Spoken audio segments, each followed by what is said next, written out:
Portanto, quem sabe astrologia, obviamente que a astrologia ajuda imenso a resolver estas coisas todas, porque as pessoas percebem de outra maneira, não é? Mas normalmente quadraturas Lua-Neptuno pode dar insanidade mental, inclusivamente, não é? Porque a pessoa está... Agora, isto eu diria, são karmas que a pessoa traz. Não é por acaso que nasce com uma Lua quadratura a Neptuno. A Lua é a querência da alma, Neptuno é absoluto. São pessoas que se calhar andam há muitas vidas a rejeitar o absoluto como espiritualidade, como dimensão interior, como vida interior, e um dia acabam enlouquecidas, sem saber onde é que está o vazio delas, onde é que está o absoluto, porque não ouvem voz nenhuma da alma nenhuma, confundem tudo e criam toda a espécie de ilusão e de fantasias. E não se esqueçam, depois, quando é assim, vêm entidades do plano astral ajudar à missa, não é? Portanto, tomar conta daquela pessoa e enlouquecê-la mais ainda. Portanto, é perigoso. Vamos Neptuno-Vênus. Neptuno-Vênus, mas atenção, é perigoso, mas tudo pode resolver-se. Ou seja, uma pessoa pode curar-se de um Neptuno-Lua, se for bem tratada, se for orientada a arrastar para uma via de amor, se for orientada para uma pacificação. Por exemplo, eu li uma vez que encarnações de crueldade, pessoas que voluntariamente fazem mal aos outros. Há muita gente no mundo que sádica, que gosta de fazer mal aos outros. Na Idade Média, aquelas torturas todas, era horrível, que essas encarnações de crueldade têm como karma uma encarnação de loucura. Pensem nisto. Não sei se é verdade ou não. Para mim faz todo sentido. Porque elas transgridem de tal modo a ordem cósmica que o preço é enlouquecer. É passar uma encarnação sem entender nada, porque os loucos sofrem muito, não é? E a sofrer a prisão, a sofrer a incompreensão, a sofrer o não entendimento dos outros, por aí fora. Portanto, vamos... Como? Os aspectos positivos de Neptuno. Dá muita inspiração. Dá muita inspiração.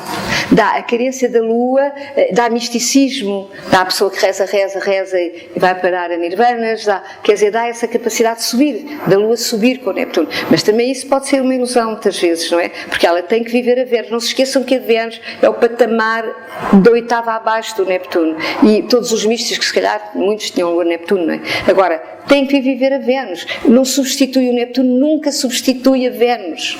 Porque é o fim da viagem. E a Vênus é a viagem. A Vênus é a interação amorosa com cada ser humano. E é isso que o Cristo ensinou. Primeiro amar o nosso irmão. Primeiro sentir que Ele está connosco na viagem. Reconcilia-te com o teu irmão, depois volta ao templo.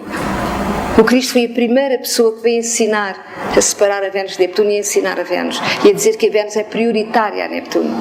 Se eu não tenho o coração aberto para os meus irmãos, como é que eu posso dimensionar-me com o absoluto e com a vida maior?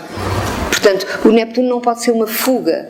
Há muita gente, sei lá, freirinhas e frases, sabe Deus, e padres que vão para os sacerdotes e que se entregam completamente a Deus e que fogem da realidade. Vão porque tiveram, então na Idade Média, tinham experiências de amor dolorosas ou impossíveis e as meninas iam para os conventos fugir porque já não queriam a realidade. Isto é uma fuga. Claro que essas meninas têm que voltar na próxima e encarar outra vez uma relação dolorosa, amorosa, até saber resolvê-la. Não é assim, não se foge dos relacionamentos, não se foge dos outros. Os outros são o nosso karma e a nossa salvação, de algum modo. A interação vibratória com a malha humana dos outros que tem a ver connosco, não é por acaso que eu tenho a ver com estes e não com aqueles, não é, há pessoas que eu nunca encontro numa encarnação, porque há qualquer razão não tem a ver comigo. Agora há outros que vêm ter mesmo comigo, são meus filhos, são meus vizinhos, são meus primos, são meus netos, e então há uma interação, são meus alunos. Há pessoas que há muitos anos que me diziam já pessoas que diziam que se lembram da minha voz e que já tinham sido meus alunos noutra vida e que estão aqui outra vez e que dizem, eu lembro-me da sua voz. Não sei se é verdade ou não, mas acredito que essas pessoas vêm ter comigo. Há uma aluna que me diz, mestrazinha, como é que ela diz? É o meu lama, porque ela fez regressões e viu-me no Tibete com ela, eu era o lama e ela estava lá e era frade e eu era o lama. E então eu sou o lama dela, percebe? Portanto, as pessoas voltam a encontrar-se noutras dimensões, noutros patamares, para continuarem a viagem, para limarem as arestas, para afinarem os relacionamentos. É fascinante. Eu digo isto agora no livro das entrevistas. Há uma entrevista que eu gosto muito, que o João me fez, e que eu resolvi chamar de Cristo ao amor cotidiano. E nessa entrevista eu falo destas coisas um bocadinho, porque é uma entrevista, mas aborda um bocadinho isto, e é importante as pessoas perceberem. Nós somos uma malha vibratória que interage, e nós nascemos em grupo, não é por acaso que nascemos no mesmo país, não é por acaso que estamos todos aqui. Muitos de vocês já me conheciam, eu já os conhecia, ou muitos de vocês já conheciam a astrologia e vêm aqui porque já estiveram ligados à astrologia. E outros, se calhar, por razões de agora, mas tudo tem a ver com o vosso karma, com o vosso dharma, com o vosso processo, e estamos todos aqui e é mágico. Assim é que é aprender a viver, sem que a vida desiluda. Não é viver porque inventamos, é viver porque isto é real. Estamos aqui todos. Porquê estes e não outros? A vida está cheia de gente lá fora. Porquê é que somos nós hoje em dia? Tudo isso tem uma razão de ser. Portanto, Neptuno-Vênus, isto era para dizer o quê? Para dizer das pessoas da Lua-Neptuno, que as pessoas podem fugir para o Netuno, serem muito inspiradas, misticamente muito amorosas, muito realizadas, mas não se safam, digamos, de vir aprender a viver a Vênus. Se for nesta encarnação, é na próxima. Mas têm que vir interagir amorosamente com cada ser humano que tem na frente, que vem ter ao seu encontro, que pede uma experiência a dois. Saber como gerir aquilo. Pessoas, inclusive, que nos tratam mal, como absorver. Como o Cristo ensinou isso tudo, é a grande escola da vida ao nível do amor, é o que ele vem ensinar, e até hoje muito pouca gente entendeu. Portanto, o Neptuno, através do tempo, foi sempre um pouco, mesmo com os seus bons aspectos, uma evasão espiritual. Estas pessoas com velinhas rezar a Nossa Senhora de Fátima, isto é Neptuno, obviamente. Quantas delas são amorosas ao chegar a casa? São amorosas com os filhos, chegam lá e tudo a lembrar, tudo não sei o quê, mas vão rezar a Nossa Senhora. É assim. E não percebem que uma coisa não pode ser a sequência da outra. Eu penso que nós estamos numa imensa crise venusiana, e é isso que o Saturno em balança está a dizer ao Urano, que está a querer começar um mundo novo em Carneiro. Está a dizer, sem corretas relações humanas, esse mundo novo não pode começar. E corretas relações humanas é respeito pela vida, respeito pelo outro, respeito até pela ignorância do outro, respeito até pela imperfeição do outro, mas é respeito. Não é cortar, não é dizer mal, não é riscar, não é separar. Nós estamos aqui para unir, não é para separar. E é unir com a alma, com o coração. E isso é a via da plenitude, é a via do equilíbrio, é a via da ordem, é a via do céu. E a via da terra, porque é para isso que nós nascemos. Bom, portanto, vamos continuar com o Neptuno. Neptuno-Vênus. Neptuno-Vênus é a grande ilusão. Como? O Mercúrio, eu já disse, o Neptuno-Mercúrio é a mente racional a servir uma dimensão que dissolve a mente nacional, a mente. Portanto, normalmente o Mercúrio, perante o Neptuno, ele só pode funcionar como a caneta do poeta, eu disse, como o escrivão, porque ele não tem dimensão para integrar o Neptuno, mas ele pode ser, digamos, a via de comunicar e de levar o Neptuno. Agora, o Mercúrio e o Neptuno pode também ser um místico, no sentido que a mente, se o Neptuno estiver muito bem ligado, Neptuno, como no fundo acaba por ser o apelo dármico, porque nós viemos todos, em última análise, se fizermos todos o nosso processo bem feito, viemos dar algo mais de nós à humanidade, quando estivermos unificados, individualizados. O Neptuno, no fundo, é a forma como nós vamos servir, é a energia que nos vai potencializar para nós servirmos. Portanto, o Mercúrio, um planeta bem ligado a Neptuno, é potencialmente um planeta que vem servir a humanidade, ou vem servir os outros, não é? Um dia. Portanto, Mercúrio e Neptuno será uma palavra de salvação, será uma palavra que um dia irá comunicar o absoluto aos outros, a vida maior aos outros, etc. Mas que terá também que se afinar, e que ele terá, por exemplo, o Mercúrio, primeiro que encontrar Urano, ou seja, que encontrar a dimensão criativa e a dimensão individualizada do ser, para que esse serviço possa ser um serviço individualizado. Nunca se esqueçam que o Urano vem antes do Neptuno. Primeiro temos que ser livres para depois ser neptunianos, para depois entrar no coletivo e abrir os braços ao coletivo. Primeiro temos que saber quem somos. Portanto, nunca saltar para o coletivo sem se conhecer, porque então a gente confunde-se, como todas as as pessoas que estão agora no futebol a confundirem tudo e todas as coisas. Portanto, não nos podemos confundir, e o Urano não nos deixa confundir. Diz que nós somos o número 1 do nosso filme, e nós temos que saber quem somos. E depois disso, então é que o Neptuno pode aparecer como a última saída. Porque nós somos o número 1, mas nós não descobrimos que ser o número 1 acaba por ser entregar-nos aos outros e ser fraternos e tentar contribuir para o melhor da humanidade. É um número 1 muito pobre e muito solitário, que não encontra o absoluto também. Não há absoluto sem consciência fraterna. Isto é a minha profunda convicção, e foi o que o Cristo veio ensinar. Sem consciência fraterna, sem consciência que temos de facto que contribuir para que os nossos irmãos também subam e façam processos de ascensão, como nós fizemos, o absoluto é ilusão. Tudo o que a gente julga que é absoluto é devolvido como ilusão. Agora, se o absoluto for a dádiva de nós ao mundo e à vida para ajudar os outros, esse absoluto nunca desilude. Nunca desilude. Nós nunca damos tudo, nunca damos o máximo e estamos sempre a ajudar e há sempre gente a pedir. Nunca há desilusão. Há retorno, sim. Há retorno, muitas vezes. Há retorno daquilo que nós damos, o que é muito gratificante. Eu hoje, com 40 anos de astrologia, já tenho muito retorno, olha, nem que seja o silêncio com que vocês me ouvem, isso é muito gratificante. Tive uma vida inteira em que ninguém me ouvia, nem me percebia, nem sabia o que é que eu andava a fazer, e hoje em dia as pessoas ouvem-me e querem ouvir-me e agradecem, é extremamente gratificante. É um retorno, mas também não é quando a gente quer, nem a gente precisa dele para comunicar. Se ele vier, é bom, mas se não vier, eu acredito que o que eu digo é verdade e que pode ajudar quem eu não sei que vou ajudar. Não preciso saber. Neptuno não tem que saber. Vênus gosta de saber, porque Vênus tem uma interação, tem uma imagem, gosta de ser amada também, amar e ser amada. O Neptuno não. Quando se chega a uma dimensão neptuniana que está para lá da Vênus e para lá do desejo, é uma abundância, eu dou e ensino por abundância, não estou à espera de retorno, porque eu estou ligada a uma dimensão maior que me alimenta a mim também. Esta é a última dimensão de Neptuno. Agora, vamos ao Neptuno-Vênus. Neptuno-Vênus, quando Vênus está bem ligada a Neptuno, eu acho que dá pessoas que têm algo que eu acho muito bonito e que é raro as pessoas terem, mas que estas pessoas têm, que é poder de encantamento. Elas são capazes de se encantarem com as coisas bonitas, se encantarem com as pessoas boas, se encantarem com aquilo, porque elas dimensionam de uma forma absoluta tudo o que a Vênus valoriza. É como se elas valorizassem com uma lente de aumentar, não é? São capazes de ficar encantadas dentro de um quadro, ou encantadas a ouvir uma pessoa falar, ou encantadas quando lhes parece que uma pessoa realmente está a dizer coisas certas, e a maior parte das pessoas não se encantam, elas reduzem, elas criticam, sim, mas, a pessoa disse muito certo, mas, vem um mas saturnino a reduzir aquilo.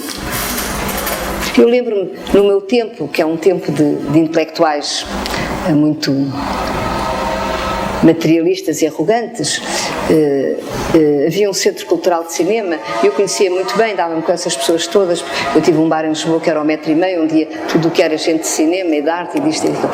E as pessoas iam aos filmes e o que era interessante, e aquilo irritava-me imenso, eu não tenho Vênus Neptuno, mas tenho um bom Neptuno, é que o que era interessante e inteligente era arrasar o filme, era criticar e dizer o pior possível. Às vezes filmes muito bonitos, mas um crítico de arte, um intelectual, não se podia dar ao luxo de gostar. Ele tinha de dizer sempre que havia ali um defeito, que havia aquele filme, sim, mas...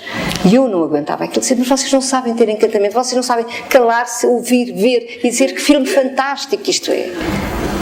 Sentir o filme, sentir e agradecer um filme tão bonito. Sim, é bonito, mas... Porque ele era intelectual e tinha que encontrar ali um vírus qualquer. Reparem como as pessoas reduzem a sua própria vida ao fazer isso, não é? Ora, Neptuno-Vênus, não há mas. Gosta? Uau! Estão ali, é o máximo. Claro que se podem iludir, não é? Confundir amor a dois, que é um amor limitado, que é um amor crucificado, com o absoluto. Então esperam um máximo de um amor a dois. A geração com Vênus em Balança também faz isso, obviamente, com Neptuno em Balança. É uma geração que absolutizou as relações amorosas, que deu os filmes cor-de-rosa dos anos 40 e dos anos 50, que a gente gosta muito, mas que é um bocadinho ficção, e que depois vieram os filmes realistas, negros, a dizer que tudo é mau, que as relações acabam todas mal, quando acaba mal é que é bom, caíram no exposto, não é? Percebe?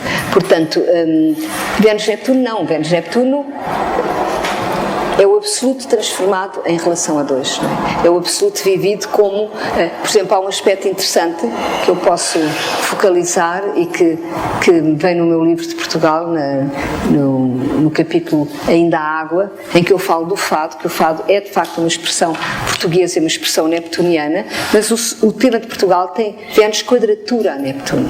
A conclusão confunde amor humano com absoluto.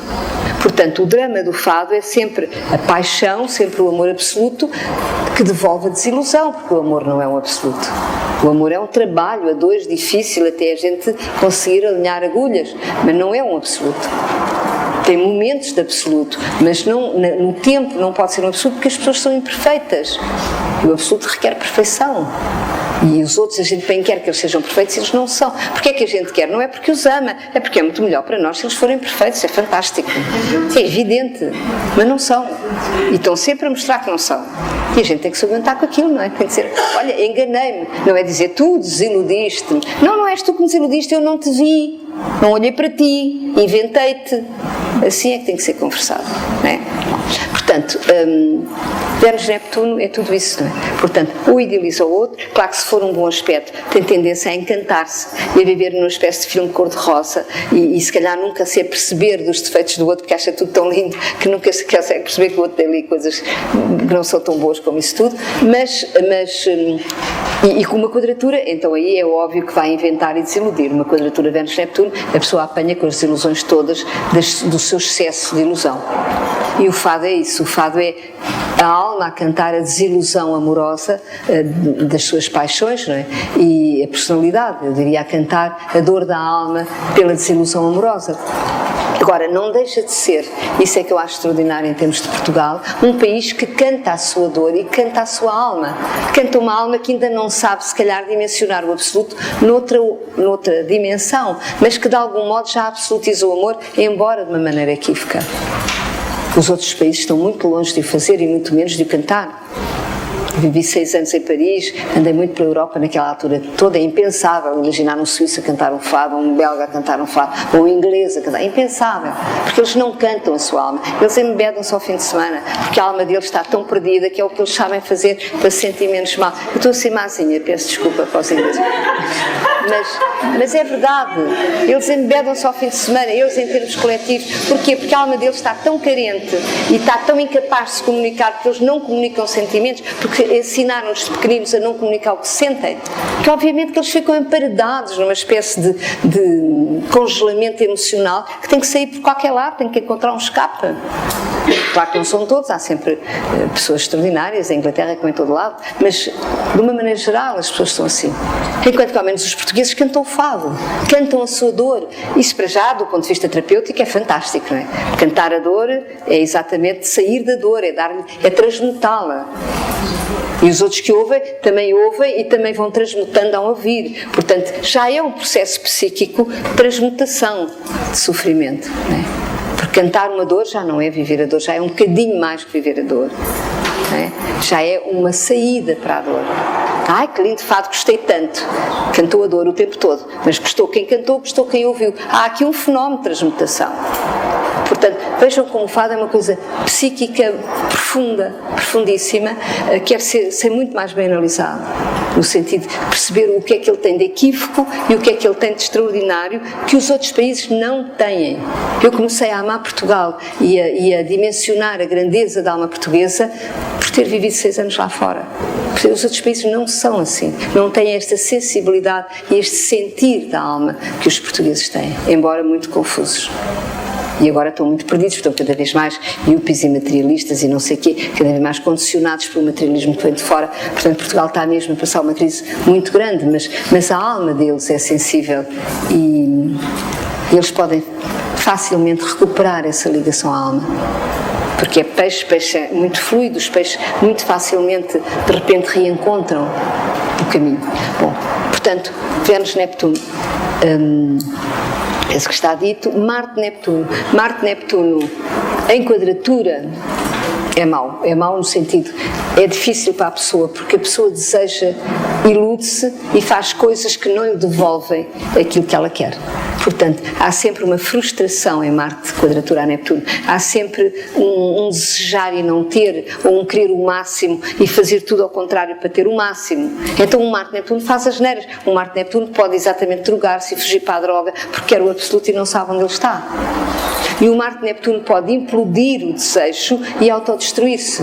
Pode ser um aspecto, quadratura Marte-Neptuno, de suicidas. Não quer dizer que quem tem Marte-Neptuno se suicide, mas muitos suicidas têm Marte quadratura a Neptuno. Eles sentem-se tão mal e não encontram saída e estão tão emparedados no seu desejo que implodem a violência para si próprios e autodestroem-se. Portanto, é perigoso o Marte-Neptuno. É perigoso no sentido, são pessoas que têm que ser ajudadas a encontrar, a reorientar o Marte. Isso, por exemplo, é interessante ver, claro que isto é um karma, não é? Ver, por exemplo, ao nível das progressões. Quando é que o Marte progredido faz um bom aspecto a um planeta? Porque se eu fizer um bom aspecto a um planeta, quer dizer, aquele bom aspecto vai reorientar o Marte. Quer dizer, que imagine que o Marte progredido faz um trígono a Vênus, por exemplo, ou a Júpiter, ou a Mercúrio. Quer dizer que naquele momento ele pode fazer qualquer coisa que lhe devolve o entendimento do que é a Vênus. A Vênus, ele já está a fazer coisas que venusianamente compensam a pessoa, ou coisas que, do ponto de vista de Júpiter, são valores corretos que já vão devolver um bem-estar à pessoa. Portanto, ver na progressão quando é que aquele Marte que nasceu em quadratura faz bons aspectos, por exemplo. Ou quando é que ele tem trânsitos bons de Neptuno, por exemplo, tem um trânsito, um trígono de Neptuno, que o vai fazer entender coisas que a quadratura não deixa entender. Portanto, tem que estar atento. Mas isto para dizer que todos os maus aspectos têm saída. Tem que se ver é quando, não é quando a gente quer. Porque se a gente nasceu com aquele mau aspecto, é porque nós fizemos qualquer coisa não neptuniana, qualquer coisa negativa e agressiva e violenta contra os outros, contra a humanidade. E trazemos a quadratura do Marte-Neptuno, trazemos um karma muito pesado. Por isso, obviamente, que temos que viver coisas pesadas. Agora, não é para dizer, eu nunca mais saio daqui. Não. Nós temos possibilidade de sair de tudo, por isso é que encarnamos outra vez, para ter a oportunidade de limpar aquele karma. Um bom aspecto de Marte-Neptuno, eu considero uma coisa muito bonita, porque são pessoas, Marte é o desejo, não é? E Neptuno é o absoluto. Para já, são pessoas que só desejam o máximo, que já é bom, não é? São insatisfeitas e só ou querem o máximo, ou o desejo que não seja o máximo, já não nos interessa. Por outro lado, são pessoas que o Marte é o instinto, é o ego a afirmar-se. Neptuno é a dissolução total do ego, é o dizer sim à vida, mesmo que seja não à personalidade. Ora, o que é que acontece? Um Marte-Neptuno já nunca se zanga com a vida. Quer dizer, já, por mais crises que tenha, ele já ligou uma ficha tão profunda a Neptuno, ao amor incondicional, ao espírito, a Deus, à verdade, que Neptuno simboliza o amor incondicional. Que ele está, digamos, fiel, ele já criou um trígono que lhe dá fidelidade ao absoluto. Portanto, tudo o que não seja absoluto e lhe aconteça, ele não se revolta. Um Marte Neptuno já não se revolta. Já sabe que não é pela revolta, já sabe que é pelo sim à vida que as coisas se podem resolver e não pela revolta. Ele já está, é como se fosse a tal ferazinha, o tal tigre que anda ali à trela completamente pacificado. Já se deita, o dono diz deita-se aí, o tigre deita. O Marte já está ali, é verdade, ao serviço, porque Marte é o nosso impulso mais animal, mais instintivo, mais negro, mais irracional, não é? O trígono Neptuno é um Marte que já vem servir o absoluto, ele já no passado serviu o absoluto, senão nós não nascemos com aquele trígono. Foi alguém que foi espiritual, ou que foi religioso, ou que já ajudou muitos outros, ou que já se dedicou ao serviço dos outros, e portanto já vem com aquela memória. Conclusão, é uma pessoa que mais tarde ou mais cedo irá exatamente desejar servir a humanidade, ou desejar servir os outros, ou desejar um dia viver o absoluto como uma dádiva de si mesmo. É um bom aspecto, porque é como se fosse a energia mais baixa ligada à energia mais alta, bem ligada à energia mais alta. Bom, isto vem de trás, isso é uma herança que eu conquistei, ou seja, o Marte-Neptuno não é nesta vida que se conquista, eu trago aquilo de trás, eu já ajudei muito os outros noutra vida, eu já servi, já tive uma encarnação de serviço, então eu trago Marte-Neptuno. Embora, se calhar, eu nesta vida tenho que vir aprender a viver a Vênus. Não me safo de viver a Vênus bem para poder chegar àquela dádiva do Neptuno. Mas, de qualquer maneira, há qualquer coisa nas profundezas que está resolvido, que não me deixa, de facto, enganar em relação à vida. Penso que está agora, vamos ver agora. Neptuno, Júpiter, Saturno, Urano e Plutão. Portanto, Neptuno, Júpiter, um trigo Neptuno, Júpiter, eu diria que é uma bênção do céu. Não é uma bênção do céu, é uma imensa conquista espiritual, porque é eu acreditar já no absoluto, ou seja, os meus valores já estão dimensionados ao absoluto, abaixo do absoluto, abaixo dessa dádiva, abaixo desse máximo que chama por mim.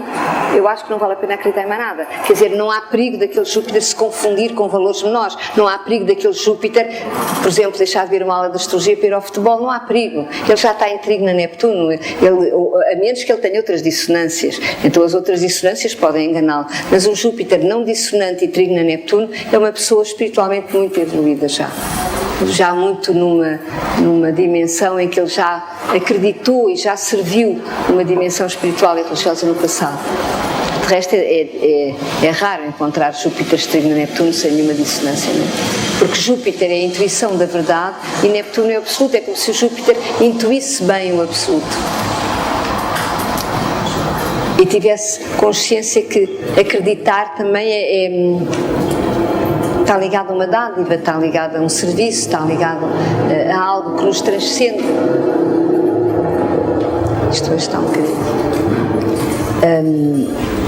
Júpiter quadratura a Neptuno, claro que dá confusão, dá equívoco, dá ilusão, dá eu acreditar em coisas que não são verdade, dá eu convencer-me que aquilo é que está certo e não está. Tem que se ter muita, agora anda por aí muita quadratura de Júpiter-Neptuno à solta por tudo o que é sítio, por tudo o que é energia. Tem que ter cuidado.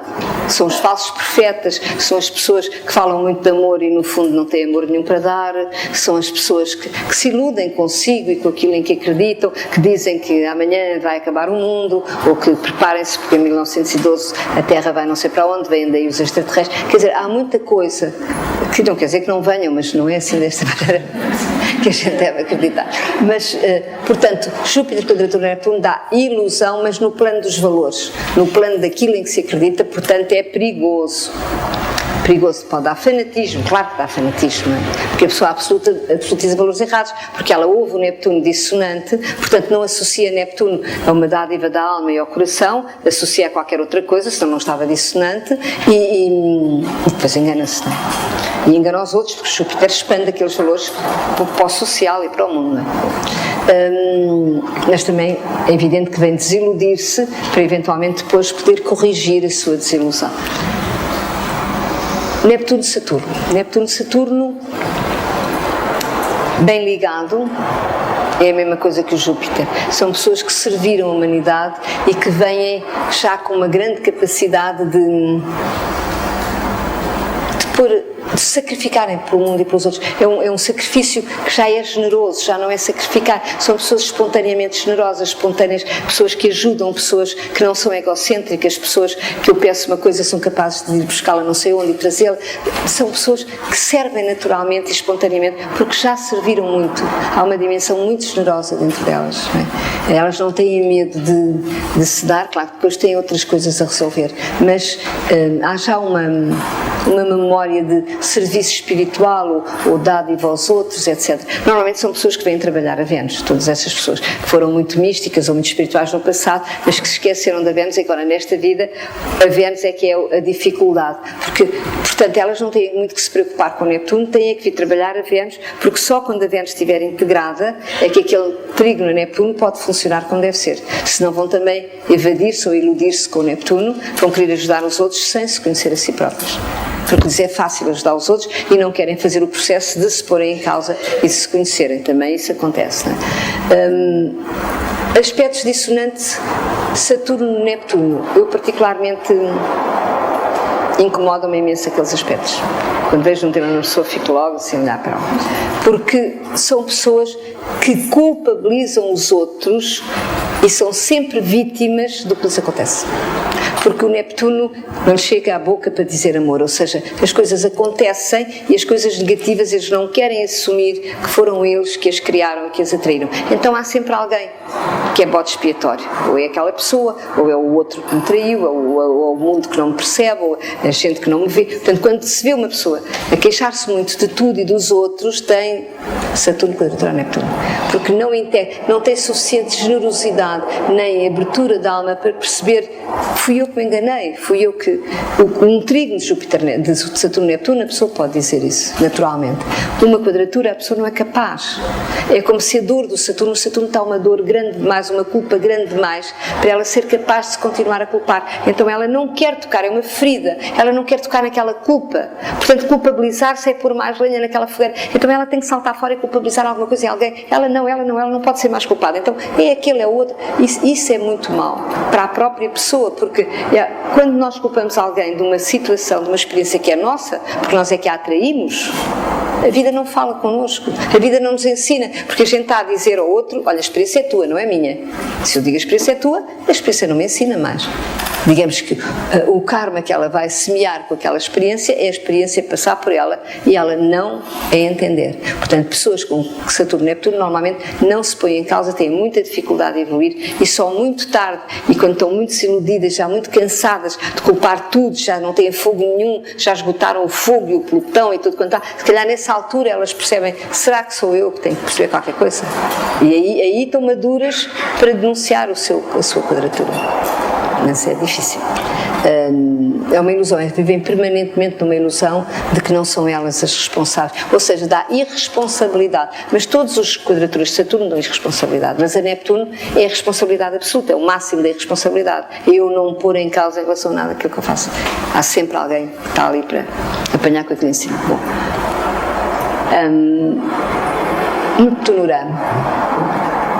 Neptuno-Urano, Urano é a liberdade, Neptuno é a fraternidade, é o absoluto. Uma quadratura Neptuno-Urano é eu confundir, é no fundo uma quadratura de Urano a Neptuno, porque Urano é mais primeiro que Neptuno, não é? Portanto, uma quadratura Urano-Neptuno é o Urano absolutizar uma liberdade, uma falsa liberdade. Se quiserem, todos os revolucionários têm ou simboliza a revolução em que as pessoas querem liberdade matando os outros com uma quadratura Urano-Neptuno. Porque com Neptuno não se mata ninguém. Neptuno quer a unidade de todas as almas. Neptuno é o apelo unitário das almas. Não é dos gregos contra os troianos, nem dos índios contra os cowboys. Enquanto houver índios e cowboys, não há Neptuno em lado nenhum. Portanto, se eu absolutizo uma guerra, porque é meu país, é que tem razão contra os outros, é uma quadratura Urano-Neptuno. Finalmente, é assim, a história é feita de quadraturas da natureza, não é? Não quer dizer que não haja injustiças, não haja países que invadem outros, que haja injustiças e que os outros se calhar têm que se proteger ou defender, mas se calhar de outra maneira, não sei, eu acho que a partir de agora já não pode ser destruindo os outros ou não respeitando a vida, porque isso já não tem a ver com o tempo em que nós estamos.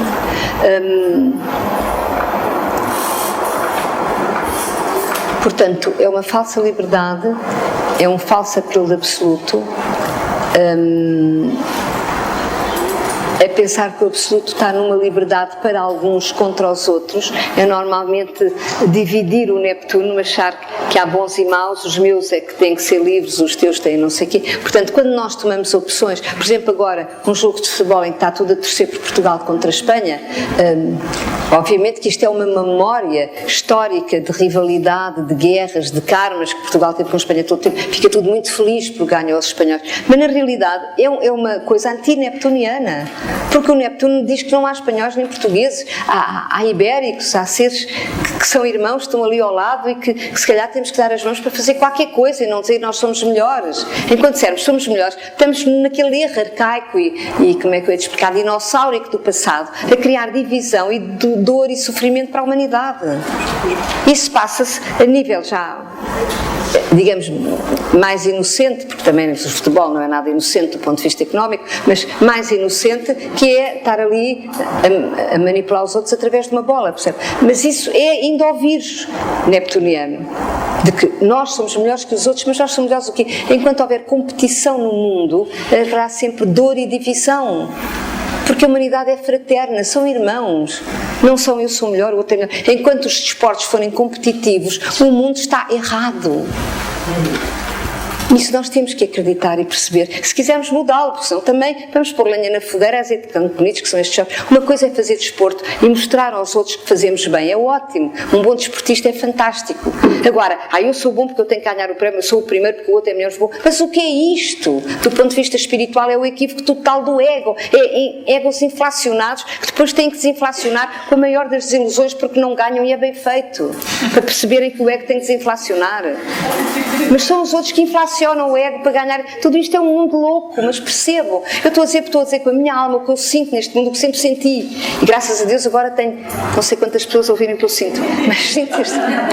Obrigado por ouvirem o que eu sinto.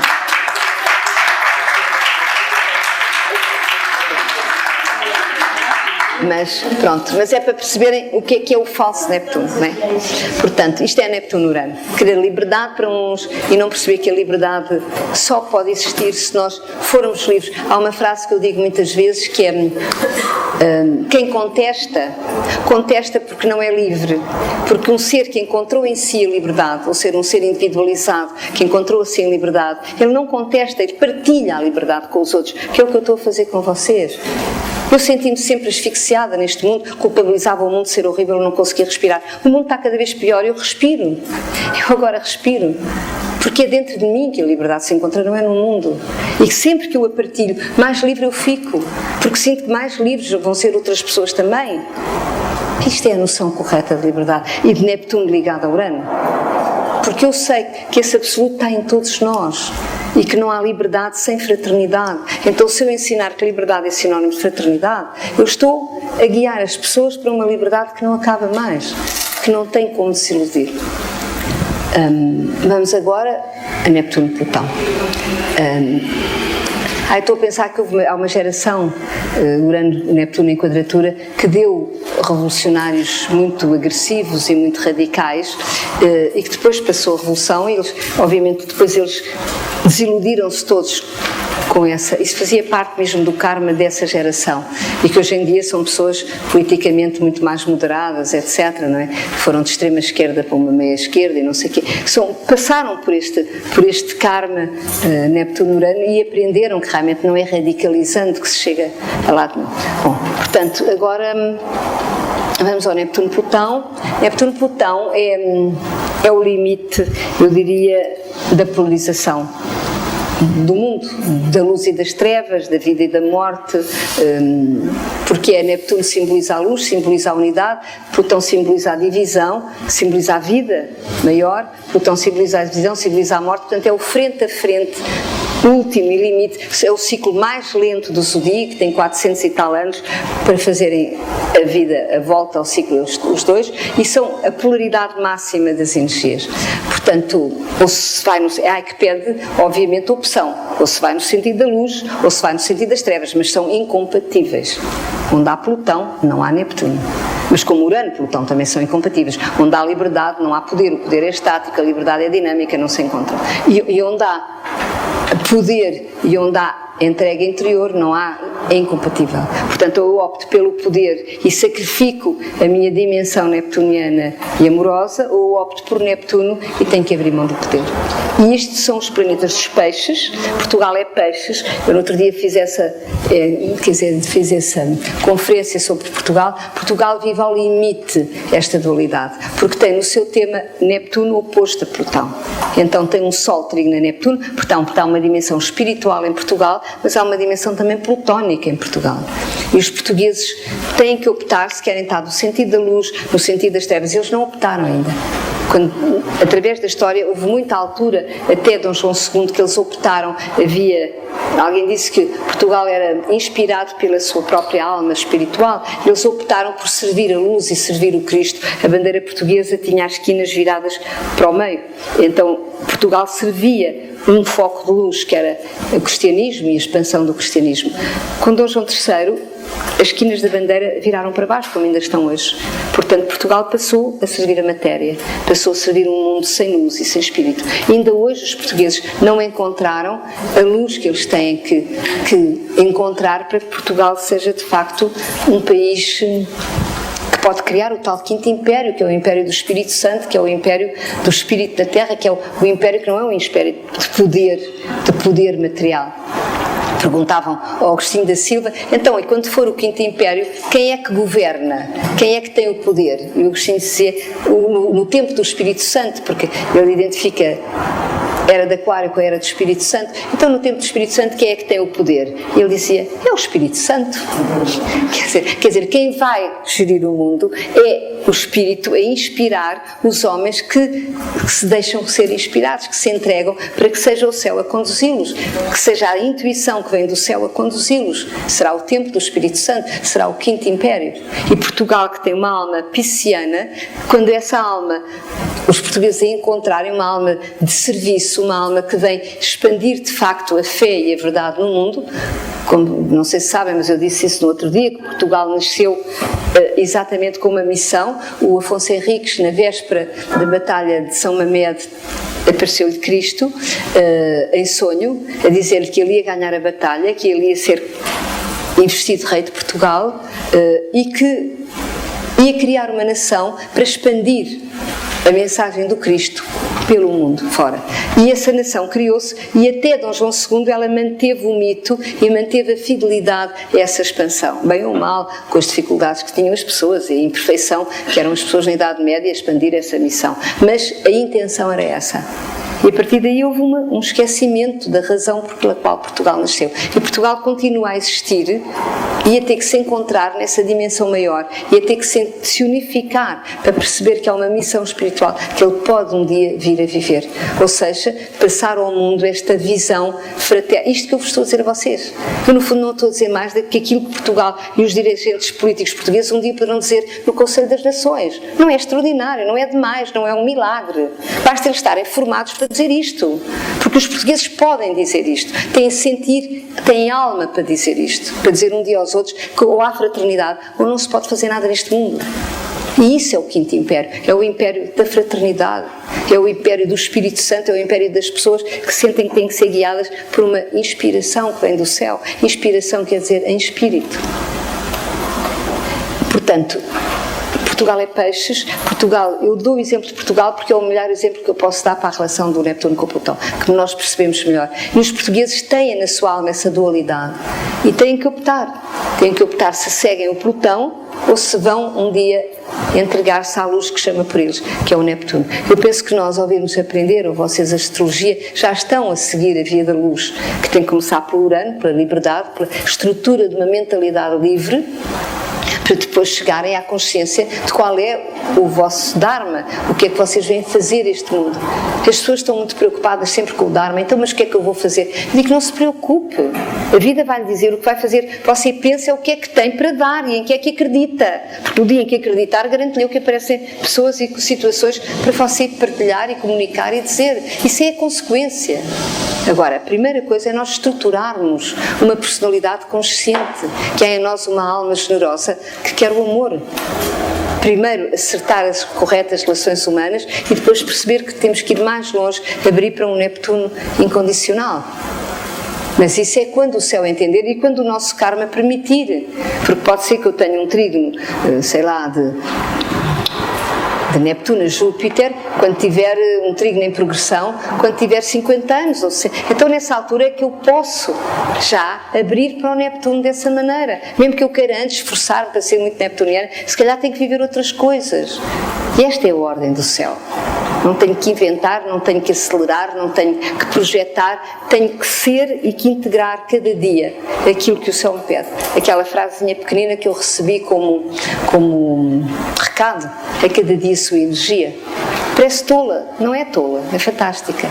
A cada dia a sua energia. Eu cada dia vivo o que o céu me permite viver naquele dia e tentar vivê-lo o melhor possível de acordo com aquilo que eu vou aprendendo e descobrindo das experiências que cada dia me traz como descoberta e a nível de consciência maior. Porque tudo pode ser transformado em consciência. A mais pequena coisa. Esta aula vão sair daqui completamente diferentes do que entraram. Tudo é mutação de consciência.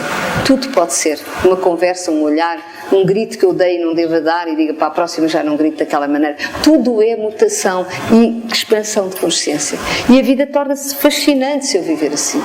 Porque ela torna-se criativa a cada minuto de vida, a cada olhar, a cada coisa que eu digo bem, que eu digo mal e que eu percebo que me devia dizer de outra maneira. De repente tudo é movimento. Eu entro em processo. Isso é que é entrar em processo de autoconhecimento e de expansão. E realmente, para mim, a astrologia é a única linguagem que nos pode assegurar de uma forma que não engana esse processo ao nível do cotidiano, ao nível de tudo que eu estou a viver e que eu posso viver, mesmo que não me agrade. Sim. O aspecto de Plutão-Neptuno em trânsito. Neptuno, era o que eu estava a falar, Neptuno-Plutão. Quando Neptuno está ligado a Plutão, quer dizer que as pessoas não podem deixar de não viver esta dualidade e têm que a resolver. Ou seja, há nelas alguma coisa que chama para Neptuno e há nelas alguma coisa que ainda resiste e chama para o Plutão. Portanto, elas são o campo, digamos, de expressão desta tensão, até ao dia em que a resolvem. Se for uma quadratura, puxou mais para o Plutão, tem mais dificuldade em saltar para o Neptuno. Se for um bom aspecto, o Neptuno vence mais depressa a batalha, não é? Porque elas já estão mais orientadas para uma dimensão de dádiva, de serviço. Bem, vamos agora ao Plutão, que falta ainda. Isto devia ficar por aqui, devíamos ter outra aula só para o Plutão, mas não vai poder ser. Estamos no fim. Portanto, pronto, acabou aqui o Neptuno. Eu acho que acabou bem e guardem-no na alma, porque os planetas lentos são os nossos guias espirituais mesmo. Se a gente os conhecer, eles estão ali para nos guiar através da vida. Vamos agora ao Plutão.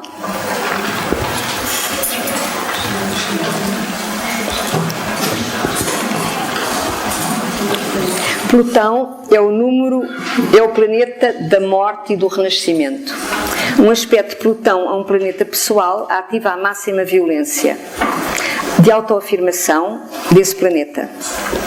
Obriga a bater no fundo, a morrer e a renascer e a voltar à superfície. Portanto, quando um Plutão passa em quadratura, em oposição, eu não tenho como dizer não, eu não quero isto, não posso fugir para lado nenhum.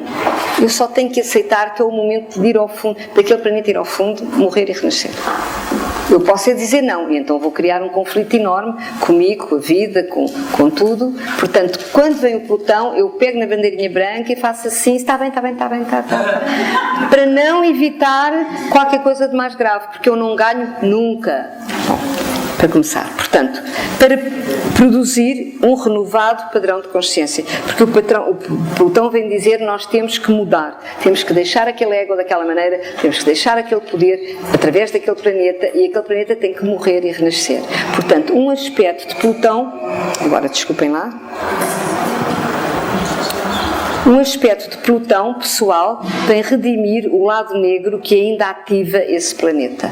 Portanto, ele vem fazer com que o planeta que ainda estava ligado a qualquer coisa plutónica negativa vá ao fundo daquele Plutão. É como o Plutão faz quando entra nos signos, ele ativa o lado mais negro do signo para a humanidade poder denunciar, não é? E portanto, com o planeta, ele também ativa o pior do planeta para o planeta chegar ao limite, e quando as coisas chegam ao limite, como dizem os chineses, viram no seu contrário, não é? Portanto, o planeta ainda vai mais longe naquilo para perceber que fica empardado e que não é para ali. Bom, portanto, das profundezas da sombra às alturas da luz. Portanto, ainda ativa esse planeta, portanto tem que ir descer e subir. Portanto, são experiências limite. Sobreviver ainda não é viver, mas apenas uma carga reativa. Contém em si o medo ancestral da própria morte. Um planeta não redimido é um planeta que ainda não vive, mas que sobrevive. Isto são coisas muito importantes de saber, não é? Portanto, um planeta que sobrevive, sou eu a defender-me, sou eu a agir para me proteger, sou eu estou a sobreviver, canso-me imenso, mas na realidade aquilo não me dá alegria, porque eu ainda não estou a ir ao encontro da vida, eu ainda estou a proteger-me da vida, sem saber que me estou a proteger de vida, eu acho que me protejo daquele e do outro e do inimigo, mas estou realmente a recusar a vida a mim, porque a vida pede-me que eu viva aquelas coisas e eu estou a não querer, ou então estou a exercer violência e a agredir, portanto estou a reagir de uma forma reativa, portanto todas as guerras são atitudes de não redenção, são planetas não redimidos que fazem as guerras, ou seja, que passam por um Plutão e que em vez de morrerem como o Plutão pede, não morrem e ativam o máximo o Plutão, quer dizer, eles atraem a morte física porque não aceitam a morte psíquica. Percebam isso, como qualquer suicida. Eu não tenho nenhuma simpatia pelos suicidas, antes pelo contrário, porque acho que eles morrem porque não querem morrer. É a maior arrogância do ser humano. Eu posso usar a liberdade para me autodestruir. E depois tem o karma grande correspondente a isso e enganam-se profundamente, porque não vão encontrar nada de bom do outro lado, a não ser a sua própria emparedamento, mas já sem possibilidade de sair dele, porque já morreram. Têm que esperar pela vida outra vez para recomeçar da estaca zero onde deixaram, com o karma daquilo que fizeram. Não é nada inteligente, mas fazem-no. Mas é a maior arrogância, porque a vida está-lhes a dizer: aceitem, é o momento de morrer para qualquer coisa, e eles dizem: não, eu prefiro matar-me a morrer da maneira psíquica que o céu me está a pedir. Bom, e os planetas sobreviventes, como os planetas da Casa 8, são planetas que no passado não quiseram morrer, não aceitaram a proposta de morte que o Plutão propõe, porque a gente pode dizer não, mas depois tem que sofrer as consequências do não que diz, não é? E as consequências são sempre muito graves, porque nós não ganhamos ao céu, nunca. Não ganhamos às forças criadoras do universo. Nunca, não há hipótese. Portanto, o melhor é a bandeirinha branca, estamos ali, está bem, o que é que tu queres, diz lá, eu vou fazer, que é para as coisas não serem muito dramáticas. Bom, portanto, estou a dizer isto a brincar, mas as coisas passam-se mais ou menos assim. Portanto, um aspecto de Plutão a um planeta pessoal traz esse planeta da sobrevivência para a vida. Portanto, eu dou aqui um exemplo, um bocadinho de um tema que eu pus ali, que é uma quadratura de Plutão a Vênus, por exemplo. Quadratura Plutão a Vênus dá uma característica àquela Vênus plutónica. O que é uma característica plutónica é uma característica passional. Ou seja, amar para a Vênus é projetar-me totalmente para cima de alguém, descentrar-me e julgar que o meu centro é outra pessoa e viver obsessivamente prisioneira dessa projeção na outra pessoa. Portanto, é uma Vênus passional, que vem viver o amor como paixão. Ao mesmo tempo, a paixão já tem em si o germe da sua destruição, porque ninguém aguenta viver isso muito bem, nem ninguém aguenta ser amado dessa forma possessiva. Portanto, ela tem em si a destruição. Portanto, Plutão-Vênus é uma energia, quando é vivida num tema, que atrai a morte daquilo que se ama. Quanto mais eu possuo, mais próximo eu estou de perder aquilo que eu possuo, não é? Portanto, há aqui um índice de morte para aquela Vênus, ou Vênus oposta a Plutão. Normalmente isso acontece com uma pessoa na vida. Se for uma oposição, normalmente é uma pessoa que eu perco e que me destrói profundamente, e para até eu regenerar e perceber que eu tenho que existir sem aquela pessoa. Eu existo e sou autónoma. Eu costumo dizer que nós não nascemos de mão dada e não desencarnamos de mão dada, e temos que saber partir bem, em paz. Portanto, não são os outros que nos acompanham para lá da morte naquele momento, se calhar acompanham depois, mas naquela altura não podem ir connosco. Portanto, nós não temos que ficar obsessivamente prisioneiros de ninguém. E uma Vênus-Plutão não sabe isso, ela é excessiva, ela projeta-se demais e mais tarde ou mais cedo vai ter que passar pela morte daquilo que ela, digamos, em que ela se projeta.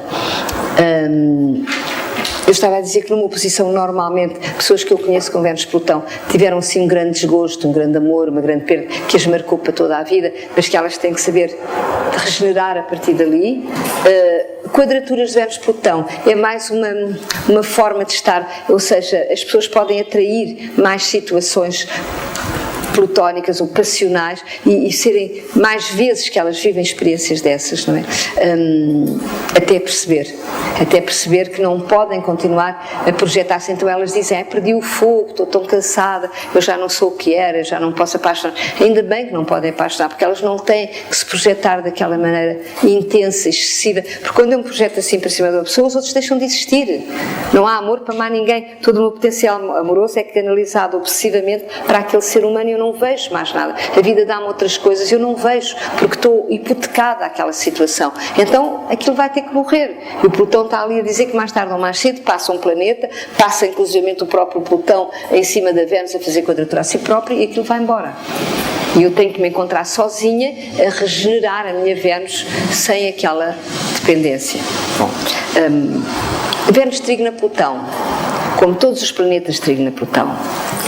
Eles são intensos, mas eles não resistem à transformação. Ou seja, em vez de eu viver uma morte pesada e que eu não desejo, uma morte cataclísmica, como diz o Jeff Green no livro de Plutão, que se a gente não vai a bem, vai a mal, atrai cataclismos, quadraturas de Plutão atraem circunstâncias cataclísmicas, porque é a mal que a vida me tira aquilo. Com o trígono é o contrário. Com o trígono eu aceito pequenas mortes, eu vou tendo sempre pequenas mortes, ou seja, eu aceito perder isto, eu aceito perder aquilo, eu vou-me sempre transformando e ficando melhor cada vez que a vida me tira qualquer coisa, porque eu não ofereço resistência. Conclusão, eu nunca vou ter um drama cataclísmico grande, porque não preciso. Nunca me vai acontecer uma coisa gravíssima, não preciso, porque eu naturalmente evoluo com as pequenas mortes que a vida me traz. Não é uma nem duas, é toda a vida está sempre a tirar coisas, leva-nos uma pessoa de quem gostamos, tira-nos uma coisa que nós tínhamos, é uma casa que tem que ser vendida. Pequenas mortes, nós estamos sempre a morrer aos poucos, não é? Como diz o Buda, nós morremos e nascemos em cada minuto de vida, não é?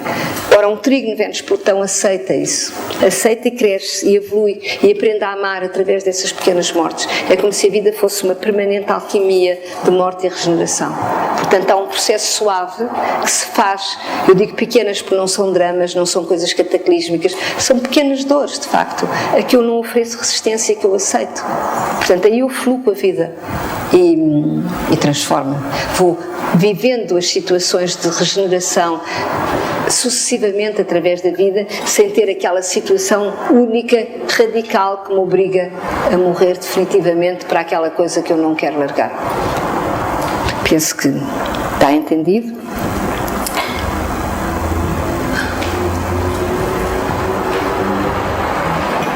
É a rendição do ego filtrado pelo planeta que Plutão transita a uma dimensão superior. Portanto, quando Plutão em trânsito, isto é uma quadratura de nascimento que eu estava a focalizar, não é? Mas quando Plutão em trânsito passa em quadratura a um planeta, ele tem que morrer e renascer. Ou seja, o Plutão está a chamá-lo para uma oitava acima.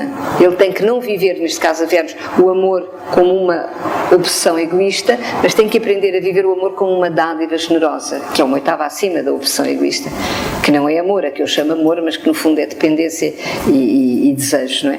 Portanto, costumo dizer que na paixão a Vênus está hipotecada ao Marte. Quem leva ao barco é o Marte, não é a Vênus, eu chamo amor àquilo. A rendição do ego, filtrado pelo planeta que Plutão transita a uma dimensão superior, é a rendição. Portanto, isto é verdade para todos os trânsitos de Plutão a planetas pessoais. O sentido da evolução é atingir um grau superior de consciência em que se vence o medo e se aceita morrer. Aceitar morrer é saber que uma nova vida sempre renasce das cinzas. Ou seja, aceitar morrer é aceitar que a morte é uma transição, que a morte é uma passagem e que na realidade não há morte. O Alan Oaken dizia uma frase engraçada, diz que Plutão, a morte, não, na morte o planeta que mata no zodíaco é o Marte, ele faz bang bang e a pessoa morre. Agora o Plutão nunca mata, o Plutão diz morre e renasce, diz sempre morre e está aqui o nascimento, porque não há morte sem renascimento para Plutão, nunca. Ele nunca mata sem dar a oportunidade de renascer, que é fantástico. Portanto, é sempre para subir, é uma morte já com o nascimento preparado, digamos. Portanto, se eu me redimir, eu encontro-me numa dimensão e num patamar de consciência mais luminoso, mais livre, melhor, mais amoroso, melhor. Portanto, não tenho que fugir aos trânsitos de Plutão. Tenho é que os dar a dimensão, que os entender e que perceber eu tenho que passar por isto.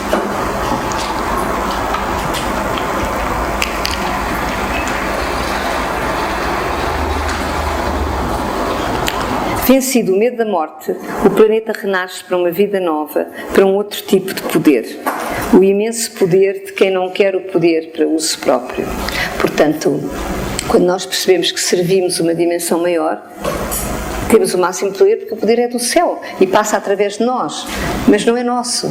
Não é um poder para o ego, não é um poder para manipular nada nem coisa nenhuma, é o poder de criar e de transformar e de mover montanhas, como diz o Cristo. Ele diz que a fé move montanhas, isso é poderosíssimo. Mover montanhas é um dínamo de regeneração e transformação coletiva e social e psíquica e amorosa e sabe-se o quê. Mas esse dínamo, ele vem porque o poder não pertence à personalidade, não pertence ao ego. Porque a personalidade já abdicou do seu ego e o poder vem através de fontes de inspiração que ela comunica, que ela passa. Esse é quando o planeta regenera, ele funciona dessa maneira, não é? Esse novo poder é outra forma de estar e de sentir, livre, conquistada, quando finalmente um novo fogo anima a vida da alma.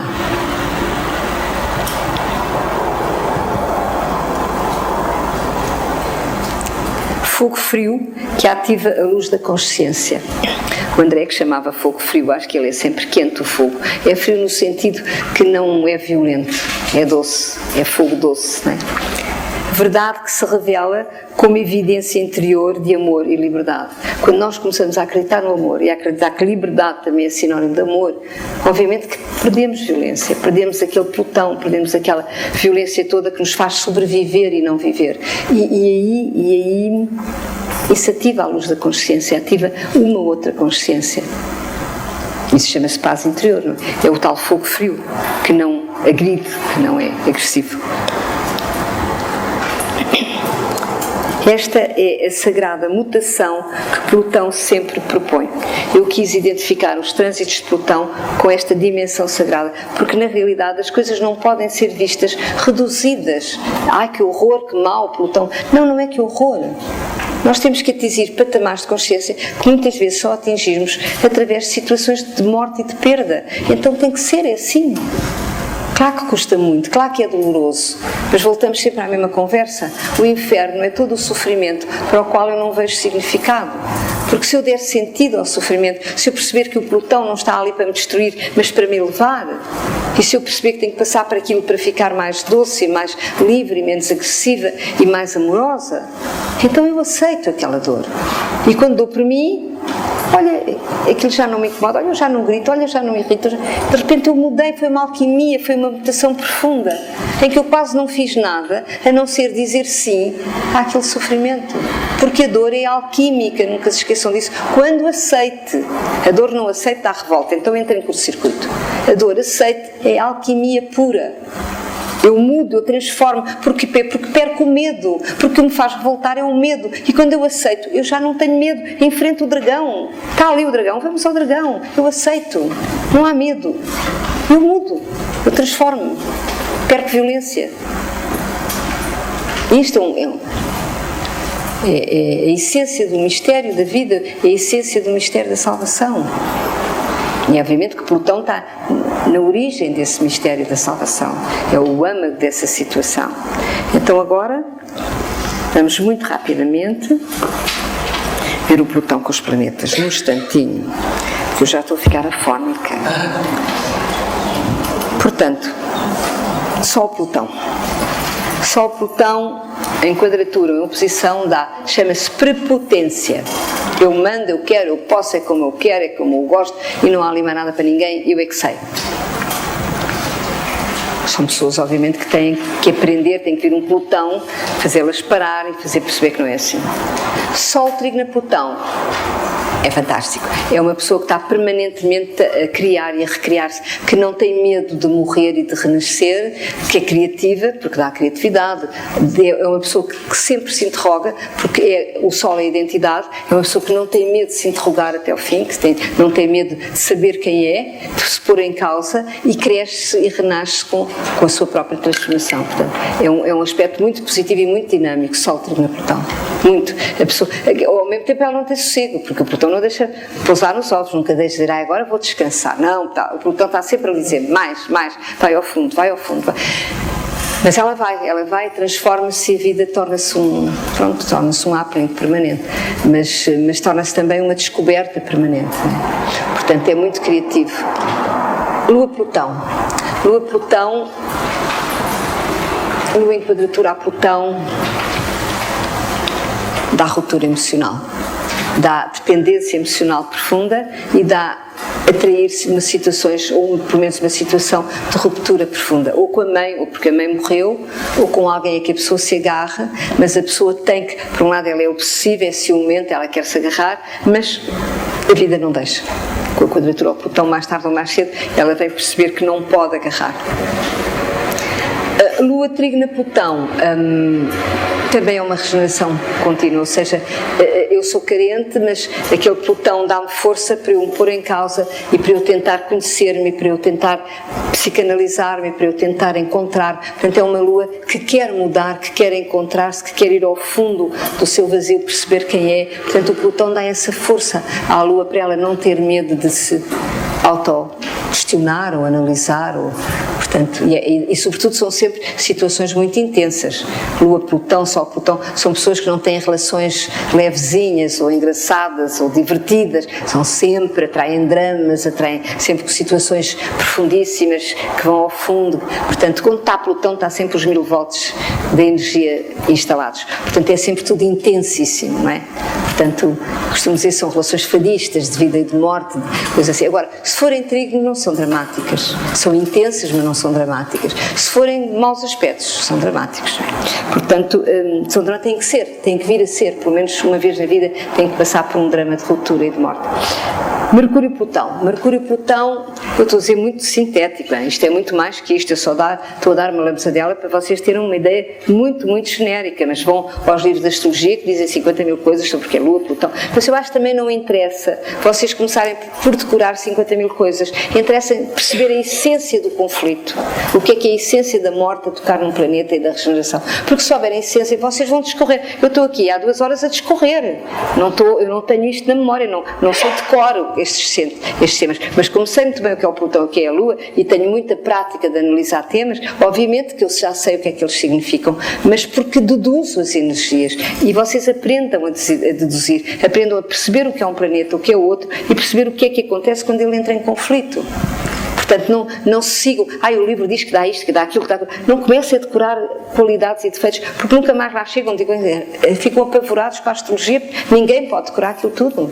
Agora, temos é que ter a intuição do que é que nós temos que saber para poder depois de soltar a mente e soltar a intuição para fazer as analogias. Bom, portanto, Mercúrio-Plutão. Mercúrio bem ligado a Plutão dá mentes profundas, pessoas muito inteligentes e que vão ao fundo das coisas. Eu costumo identificar Mercúrio-Plutão com Mercúrio em Escorpião, que é um Mercúrio, se estiver bem ligado, dá Mercúrio-Plutão também. São pessoas que se interrogam. Eu dou uma expressão para o Neptuno em Escorpião e para o Neptuno-Plutão, que é os olhos do gato na noite. Os gatos veem de noite, contrariamente às pessoas que não veem nada. Os gatos veem de noite. Ora, o Mercúrio, ele sonda as trevas, é um Mercúrio psíquico, é um Mercúrio que quer perceber o que está por entender, é um Mercúrio que mergulha na dimensão mais oculta do mundo, ele quer desbravar o que não se vê, ele quer ir à origem das coisas, é um Mercúrio muito profundo, se estiver bem ligado, não é? Interroga-se profundamente e normalmente encontra as respostas. Se ele for um trígono a Plutão, ele encontra as respostas. Eu tenho Mercúrio em Escorpião, trígono a Plutão, e estou aqui porque tenho esse trígono, senão não estava a dizer-vos o que estou a dizer. Sempre interroguei e acabava por encontrar a saída para a interrogação, sabe Deus ao fim de quanto tempo e de quantos livros eu assimilei primeiro, mas acabava por eu encontrar em mim a resposta para aquela interrogação. Se for uma quadratura, são pessoas que acham que sabem, acham que têm a verdade, que não precisam de aprender e que não ouvem nada. É o contrário, elas estão surdas à interrogação, sobretudo se vier dos outros. Elas não admitem que os outros saibam mais que elas. São pessoas com quem não se pode conversar porque têm sempre razão. A gente muda de passeio quando vê uma pessoa com Mercúrio quadratura a Plutão, dizendo não discute com ela. Tu achas tudo bem, achas, depois a gente fala noutra altura, porque não vale a pena, porque elas não saem do seu aspecto obsessivo até, se calhar, passar um trânsito de Plutão que lhes tira o fogo todo, que as arrasa e que lhes faz perceber que elas não sabem nada e aí tornam-se humildes. Mas quadraturas de Plutão dá sempre muita falta de egos muito insuflados, com muita falta de humildade e que não se põem em causa e que não põem a vida em causa e que estão ali perante a vida a achar que não precisam de coisa nenhuma. Há pessoas assim, há muita gente assim, não é? E pessoas que depois atraem situações cataclísmicas e depois vêm ao astrólogo, já não sei quem sou, perdi o fogo. Eu digo, ainda bem que perdeu o fogo, perca mais um bocadinho. Porque essas pessoas têm que renascer para outra forma de estar, perceber que ninguém perde nada por receber, por saber receber. Nós temos que dar e receber. Nós somos yin yang. Pessoas que são só yang, elas gripam porque não recebem nada de lado nenhum, é como um motor sem gasolina. Como é que é? Nós temos sempre que saber dar e receber, e quadraturas de Plutão não deixam receber, ou aspectos negativos de Plutão. O planeta não quer morrer, não aceita morrer, há uma arrogância no planeta, não quer morrer, e depois não morre bem, morre mal, mas é assim. Portanto, Vênus-Plutão, Vênus-Plutão já disse há bocadinho, está dita, não é? É paixão, é morte da paixão, é perda através exatamente da obsessão daquela pessoa que tem que se largar. Uma Vênus em trígono a Plutão é uma pessoa que regenera com as relações amorosas, regenera, se calhar perde, se calhar desentende-se, mas tudo a faz crescer, todas essas perdas a transformam numa maior capacidade de amar, porque o Plutão regenera, fala a perceber. Bom, Marte-Plutão. Marte-Plutão também tem muito que se lhe diga. Marte-Plutão, bem ligado, eu diria que dá ainda o perigo do escorpião não regenerado, ou seja, é uma pessoa que deseja e não para no seu desejo, ou seja, julga que se lutar, que se fizer, consegue. É uma pessoa que vai ao fim, trabalha, porque acha que consegue. Claro que ela muitas vezes, se for um trígono, ela até consegue. Trabalha e consegue, mas haverá um dia que ela percebe que também não é trabalhando que se consegue tudo, não é? Se for uma quadratura, ela já viveu a ilusão de conseguir no passado, portanto, e já percebeu que nós não controlamos coisa nenhuma e que não é por aí. Portanto, uma quadratura ou uma oposição de Marte a Plutão dá impotência, dá eu querer e não conseguir, eu desejar e sei que perco, a vida nunca me dá aquilo que eu desejo, e não dá mesmo. Eu sei que tenho Marte oposto a Plutão angular na minha vida, e a vida nunca me deu nada do que eu queria, e deu-me tudo aquilo que eu não estava à espera. É assim, quando eu aceitei fazer o que a vida me dava e não aquilo que eu queria, então começaram as coisas a aparecer muito para lá do que eu imaginava, mas nunca aquilo que eu desejava, até perceber que não é para ali. Porquê? Porque no passado eu já tinha o Plutão, já tinha o escorpião quebrado. Quem vem com uma quadratura mais Plutão já viveu um processo escorpiónico violento no passado, já teve um trígono que quebrou, de repente percebeu que afinal não era assim, e já tem medo, já sabe que se ela desejar demais ela perde.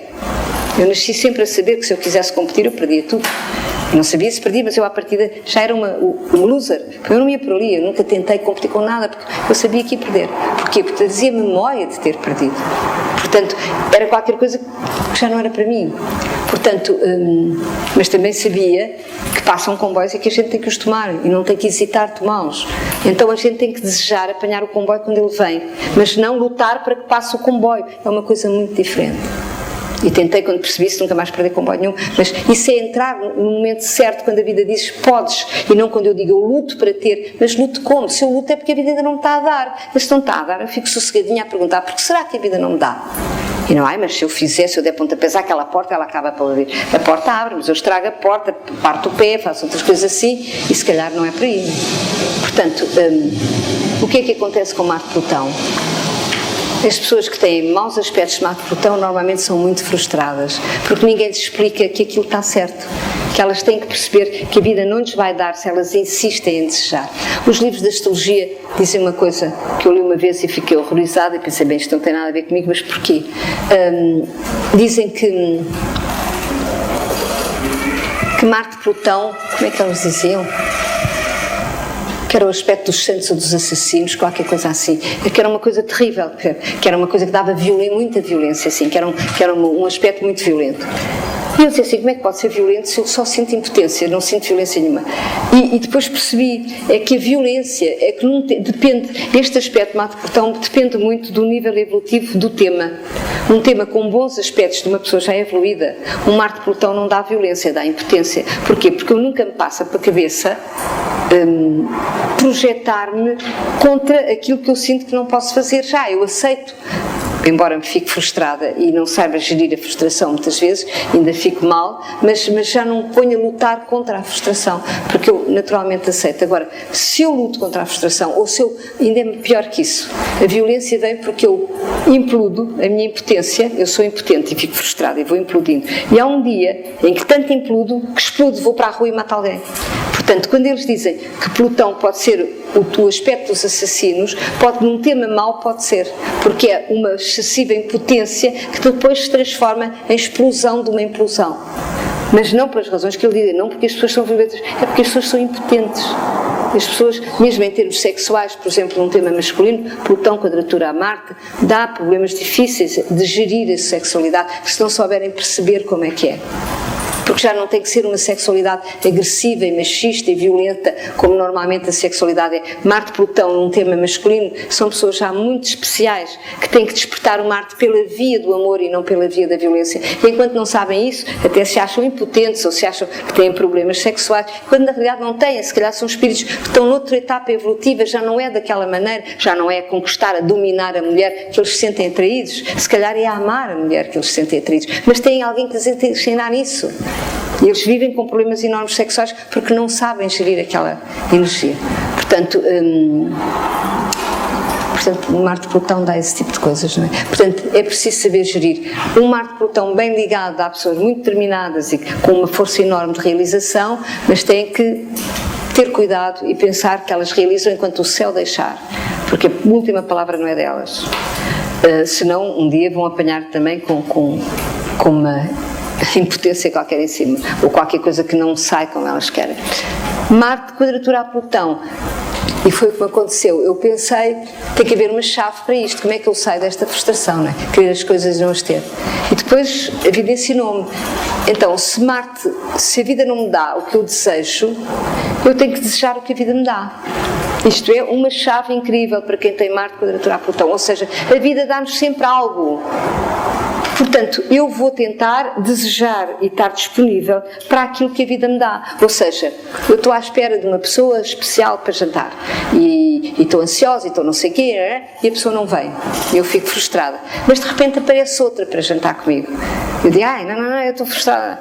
Não, digo assim, se aparece outra, eu vou dar o meu melhor àquela que está ali, porque aquela que está ali, que vem jantar comigo. Então eu vou estar com ela. E de repente eu descubro, tenho um jantar agradabilíssimo. Isto é driblar o Marte, quadratura a Plutão.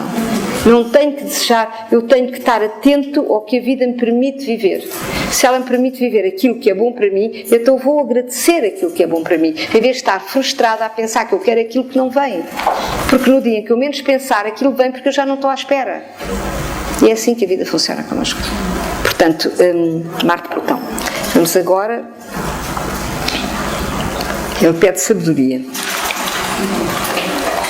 Agora vamos ao Plutão, isto é a última etapa dos trânsitos, vamos ao Plutão, aspecto a Júpiter, Saturno, Urano e Neptuno, é o último aspecto do dia. Portanto, Plutão-Júpiter bem aspeccionado é um trânsito fantástico, é um aspecto fantástico, porque é a pessoa querer a verdade acima de todas as coisas. Eu tenho Júpiter, Plutão em trígono e sempre aquele trígono me fez procurar, não parar para procurar a verdade. Eu acho que são pessoas que já, eu estou convencida mesmo, são pessoas que já morreram pela verdade. O trígono é uma conquista de alguém, não posso garantir que tenha sido sempre assim, mas que alguém que já aceitou que a morte é menos importante que a verdade e que um dia morreu por aquilo em que acreditava. Então ela conquistou para si um trígono Júpiter-Plutão. Portanto, a fé vem de uma dimensão em que já não há medo da morte. A morte é secundária. A verdade é o mais importante. E são pessoas depois que se tornam líderes espirituais, que se tornam pessoas que guiam os outros, pessoas que conseguem passar a verdade ao mundo, etc. Quadraturas Lua por Plutão dá prepotência de valores, há pessoas que mandaram nos outros, que têm síndrome de poder sobre os outros e que impõem os seus valores aos outros. Acham que eles sabem, que os outros têm que saber aquilo que eles sabem e que a verdade se tem que impor. Eu penso que já tive Júpiter quadratura a Plutão também, porque eu devo ter sido fanática. Houve com certeza uma etapa da minha encarnação em que eu quis impor os valores. E nesta vida eu aprendi que a verdade não se impõe. E um trígono de Plutão também vem regenerar isso. A verdade irradia. A verdade, quando se está em paz, é aquela vibração de aceitação da vida que fala mais que todas as palavras, que é a luz daquilo que a pessoa emana. Depois a pessoa pode dizer o que quiser, até pode nem dizer nada, e a verdade está lá. Eu conto uma historiazinha de um monge budista que me contou, era uma história sobre o mestre dele, budista, do budismo da terra pura no Japão. E então ele a dada altura estava lá e tinha muitos inimigos e queriam matá-lo, porque ele entendia que os budistas que os deviam casar, e havia um ramo budista que achava que aquilo era muito revolucionário e muito errado, e quiseram os superiores, a gente do governo, não sei o quê, acharam que ele era muito perigoso e quiseram matá-lo. E a dada altura ele foi para um sítio onde ele estava exatamente a pregar aquilo que queria, mandaram um homem matá-lo. E ele estava naquele sítio, os discípulos todos disseram: vem aí um homem, vem um homem matá-lo, vem um homem persegui-lo, vem não sei o quê, ele vem a chegar, vamos fugir. E o mestre disse: não fujo nada, eu não vou fugir nada, onde é que o homem está? Eu vou ter com ele. Mas vai ter com ele como? Ele vai matá-lo, ele quer matá-lo. Ele disse: não, eu vou ter com ele. De repente ele caminhou para o homem, e o homem que o vinha matar, de repente olhou para ele, caiu no chão e começou a pedir perdão, e foi depois um discípulo fiel. E perguntaram àquele homem: o que é que aconteceu? O que é que se passou? Você vinha matá-lo e o que é que aconteceu? E ele disse: eu olhei para aquele homem e percebi que ele não tinha medo. Eu nunca tinha visto um homem sem medo. E aí eu entreguei-me. Portanto, o não ter medo, eu estou a dizer isso porque um Júpiter-Plutão não tem medo da morte. Já não tem medo. Já tem medo de outras coisas, mas medo de fazer o processo de regeneração e transformação, ele não tem. De maneira que o não ter medo é um poder incrível. O não ter medo, neste caso, ao nível da verdade. Eu estou a falar de valores. Pode ainda ter, se calhar, medo de atravessar a rua e ser atropelado, ter outros medos pequenos que ele tem que resolver. Mas medo ao nível do essencial, ele já testou esse medo no passado em termos de verdade. Portanto, é um trânsito muito poderoso. Quadratura é o contrário, exatamente. Ele tem que vir perceber que a verdade não se impõe. Ele tem que vir perceber que ele não tem que obrigar os outros a acreditar no que ele acredita, porque ele vem de um tempo em que ele é que era o rei, ele é que mandava, ele é que sabia, ele é que orientava. Muitas pessoas que foram membros da Igreja e dirigentes da Igreja e dirigentes políticos têm esses aspectos de quadraturas de Plutão, não é? Porque eles vêm de uma memória de mandar e de serem todos poderosos. Os monarcas eram todos poderosos, queriam mandar matar alguém, mandavam, achavam que não sei o quê. É a prepotência total ligada aos valores errados. Isso são quadraturas de Júpiter-Plutão, que têm que ser resolvidas e que geram muito karma, obviamente. Bom, quadraturas ou oposições, como? As conjunções. A conjunção é uma bomba, não é?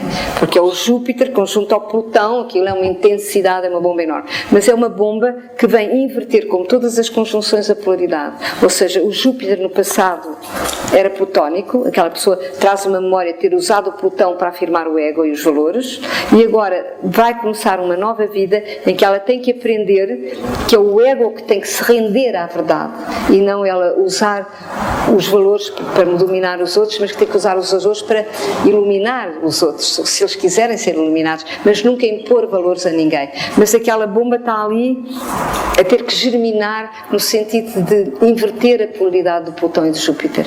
Portanto, o Júpiter não pode usar o Plutão como uma arma de poder. O Plutão, onde está o Plutão e o Júpiter, a pessoa tem que morrer para os valores do passado e perceber que tem que usar o Júpiter através da morte do ego, através de já não ter possibilidade ou não querer impor verdade nenhuma a ninguém. Sentir que a verdade irradia, mas não se impõe. Portanto, está ali contida a transformação. Agora, se a pessoa irá viver a conjunção de uma maneira dinâmica ou não, só a vida é que vai dizer se ela... Mas normalmente depois a pessoa, através da vida, vai encontrar quem a orienta, ou quem a ensina, ou quem a ajude a perceber e a denunciar e a trabalhar essa inversão de polaridade. Pronto. Isso é verdade para todas as conjunções. Vamos então agora, Júpiter, Plutão, Saturno. Plutão-Saturno tem muito que se lhe diga. Também, estes são os grandes a lutar entre si, não é? São as energias poderosas frente a frente. Então, quando é um mau aspecto, eu gosto mais de começar pelos maus aspectos, porque sou jupiteriana. Quando é um mau aspecto, pura e simplesmente o Saturno rejeita a transformação que o Plutão propõe. Portanto, é um Saturno rígido, é um Saturno fechado, que não quer evoluir. Rejeita o tempo, são pessoas no tempo cristalizadas, porque o tempo tem que levar à evolução e à transformação, o que é o caso de um Saturno bem ligado a Plutão, mas não quer evoluir, está rígida. Normalmente foi uma pessoa que passou por um trauma de violência, ela tem o pavor da violência, não quer denunciar a violência em si, então não é violenta, é controlada, mas implode a violência. Portanto, um Saturno-Plutão atrai um cataclismo, mal aspectado. Mais tarde ou mais cedo, o Plutão vai rebentar com as defesas do Saturno. Ou porque tem uma doença grave, ou porque tem um desastre, ou porque tem não sei o quê. Mas a vida vai reduzi-la à impotência para que o Saturno não tenha mais força para se defender. Ou seja, o Plutão é sempre mais forte. E o Saturno defende-se, o Saturno não quer, mas há um dia, e isto é verdade, eu conheço pessoas com estes aspectos que tiveram sempre situações depois em que a vida obrigou-las obrigaram a render-se. Portanto, elas atraem situações limite em que o Saturno não pode mais continuar a não querer, porque ele está a lutar contra a ordem cósmica, ele está a proteger-se daquilo que ele deve aprender, que é evoluir com esta vida.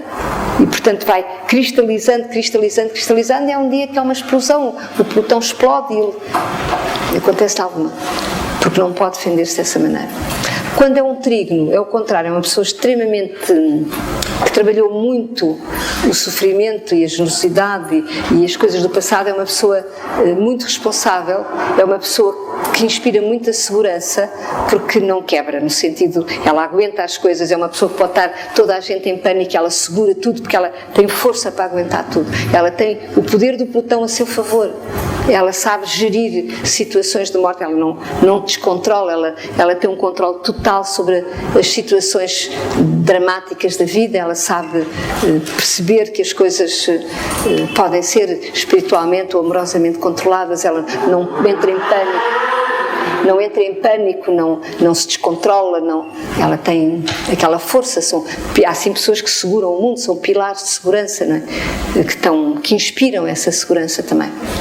É raro ver bons aspectos de Saturno-Plutão, mas quando há pessoas muito fortes. Quer dizer, ninguém vence uma pessoa com Saturno-Plutão, porque ela tem ali uma força que é Só que como é um bom aspecto, não é uma força negativa, ela não usa aquilo para o mal, usa aquilo quando é preciso fazer qualquer coisa para segurar, ou para aguentar, ou para não sei o que, não é? Bom, a quadratura, ela não quer pôr-se em causa, é exatamente o contrário. Há uma fraqueza que ela não quer, um medo que ela não quer denunciar, ou não quer passar por um sofrimento plutónico que já passou. Muitas vezes o que acontece, olha, há uma geração de pessoas que têm agora 50 e tal, 60 anos, que têm Saturno, Marte, Plutão em Leão. Às vezes tem o Marte no meio, outras vezes não tem o Marte no meio. Essa geração, eu acho que essa geração é uma indefinição de identidade, elas têm que denunciar o Plutão muito prepotente, têm que vir com o tempo denunciá-lo e em vez de denunciar, elas cristalizam, elas querem segurar o Plutão, elas não querem ser plutónicas, mas também não querem abrir mão do Plutão, não é? Estão ali e isso dá pessoas que acabam por rebentar realmente. E eu cheguei à conclusão que são pessoas que trazem memórias de guerra, de batalha, muitas de terem morrido numa batalha, por exemplo. Elas morreram no meio de uma imensa violência, elas têm o pavor da violência, elas não querem mais, mas têm ali um Plutão que tem que regenerar, e elas não querem pôr em causa, elas não querem nem ouvir que há violência, mas têm aquela bomba em si e não a trabalham. Então a vida um dia obriga-as a trabalhar à força, mas traz essa memória. Eu não tenho dúvida que essa geração, pelo menos as regressões que eu fiz a pessoas com esse aspecto, vai parar a guerras e coisas assim, que elas trazem na memória.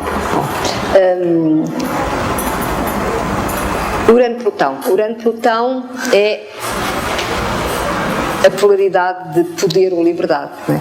As pessoas, que foi a minha geração, que tinha uma quadratura Urano-Plutão, que quando era jovem optaram pela liberdade, eram contestativos, eram reacionários, e depois com o tempo foram-se acomodando, desiludiram-se das revoluções e optaram pelo poder, a maior parte. Não é? E pelo poder como forma equívoca de liberdade.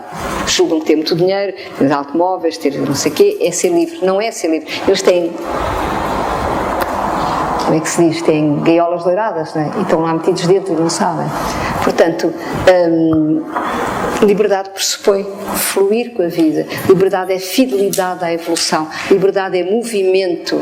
Liberdade não é, eu sento-me aqui e já sou livre. Não, liberdade é uma contínua mutação. Eu sou livre, estou sempre em movimento e em transformação. A liberdade é essa, e a astrologia ensina-nos isso, que ser livre, por Urano é o planeta do movimento, da criatividade, daquilo que me faz ser diferente amanhã do que era hoje, e que quanto mais diferente eu vou sendo para melhor, mais eu vou ao encontro do melhor de mim própria, mais eu vou ao encontro do meu Vênus, mais eu vou ao encontro do meu Neptuno, mais eu vou ao encontro da qualidade daquilo que eu tenho. É evidente, quanto mais eu descubro a qualidade em mim, mais livre eu sou. Portanto, quadraturas de Plutão, bons aspectos, Urano-Plutão, quer dizer que eu associo liberdade à regeneração e à transformação. Eu sinto que há um preço para a liberdade, que é eu mudar-me a mim próprio, é eu aceitar pôr-me em causa, é eu não ter medo de me transformar. Isso é um bom aspecto, Urano-Plutão. Um mau aspecto, Urano-Plutão, é eu quero ser livre, mas eu não quero mudar. Eu não quero abrir mão do poder. Essas pessoas acabam todas poderosas, metidas numa gaiola, mas não são livres.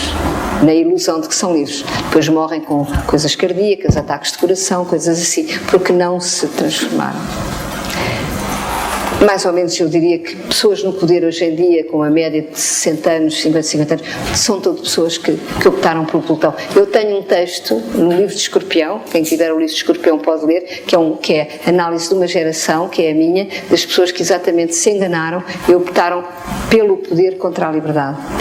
Eu, no meu caso, optei pela liberdade contra o poder e também paguei o preço, e conheço muito bem essa geração, e conheço o preço que eles não pagaram, e conheço como eles estão hoje em dia, como é que eles acabam a vida deles, o que é que lhes acontece. São pessoas muito bloqueadas, ou doentes, ou fisicamente debilitadas, ou sozinhas, ou, quer dizer, ou cheias de dinheiro, mas depois são infelizes.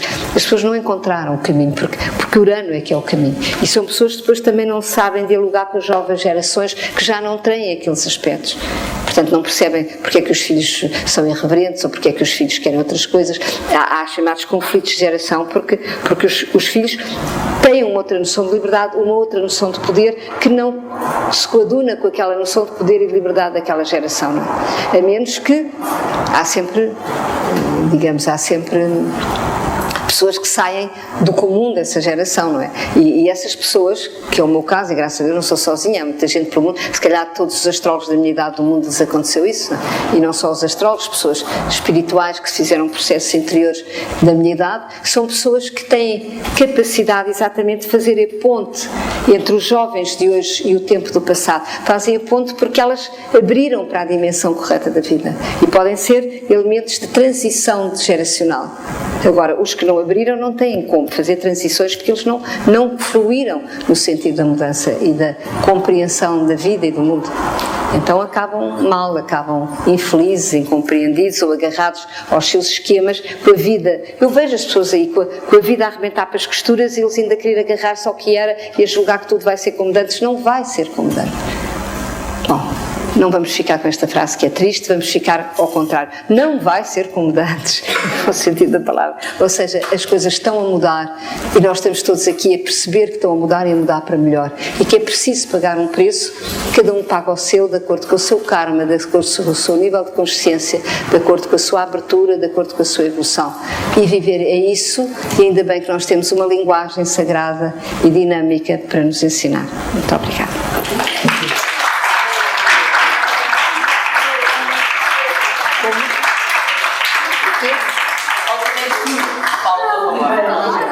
Então o Neptuno já foi dito com o Neptuno.